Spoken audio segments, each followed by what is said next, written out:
Representative Gail Lavielle from the 143rd District, the towns of Wilton, which is very well.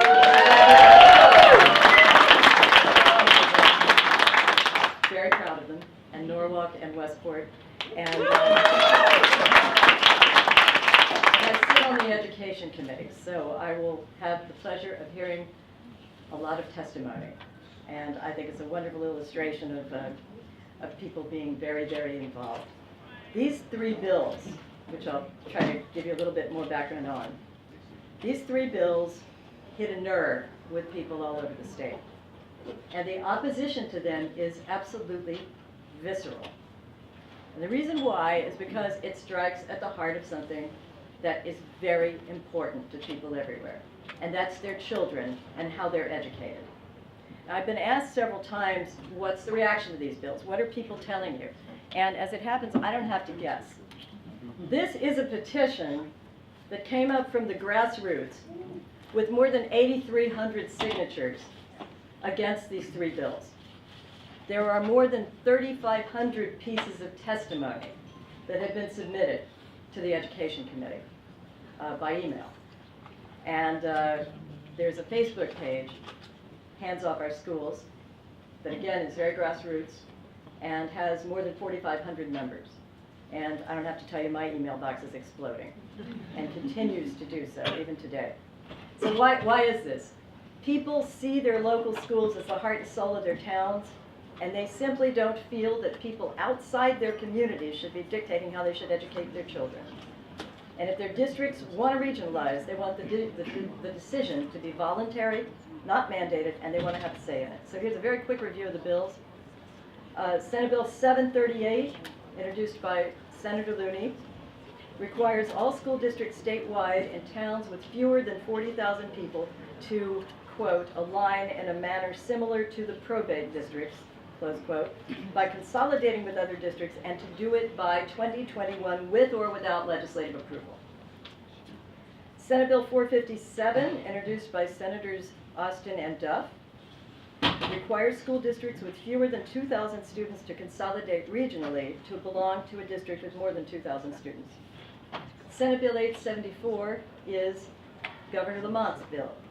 It creates a commission that will develop a statewide plan for redistricting and consolidation of services. Those are the words used in the bill. Redistricting and consolidation of services by December 2020. Right after the 2020 election and right before the 2021 session. This does not exclude, nothing in that section excludes mandating redistricting or consolidation of services. It also requires districts meeting certain criteria to share superintendents, and if they don't, their state funding for the job will be eliminated. So what all these bills have in common is that they either mandate school district consolidation or open the door to doing so in the future. And one of them, the governor's bill, explicitly imposes penalties for noncompliance. And egregiously. While they all focus on efficiency, not one of these bills says a single word about preserving or improving education. So that's worrisome for everyone. And make no mistake, I believe as both Representative Claridis and Representative Candelora said, there's nothing wrong at all with regionalization or sharing services when towns and districts choose to do it. In fact, most of them would like to do it because there are ways that it can really be good for efficiencies. And I believe that 47 districts, or districts in 47 towns, have chosen to regionalize since the 1940s, but they chose to.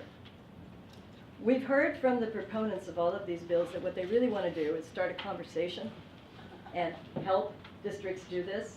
And my question to them is, then why is that not the way these bills are written? Because they're definitely written in another way. So if we're going to have a bill on regionalization, it shouldn't have a trace, not one iota, of mandatory regionalization or consolidation, nor should it have a trace of penalty for consolidation. But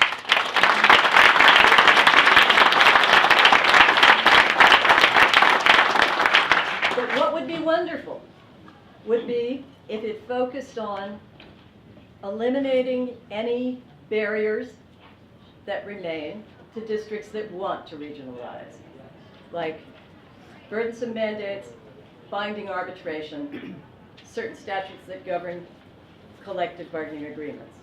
Those things would help enormously because many districts do want to go forward.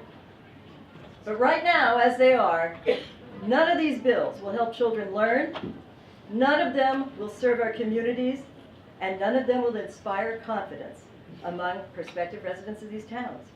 So instead, we should be focusing on finding ways to help districts seeking to consolidate or share services voluntarily. It's not our job to force districts into something they don't want to do. This is education. It's our job to help them do what they want to do because they know best what their towns and districts need.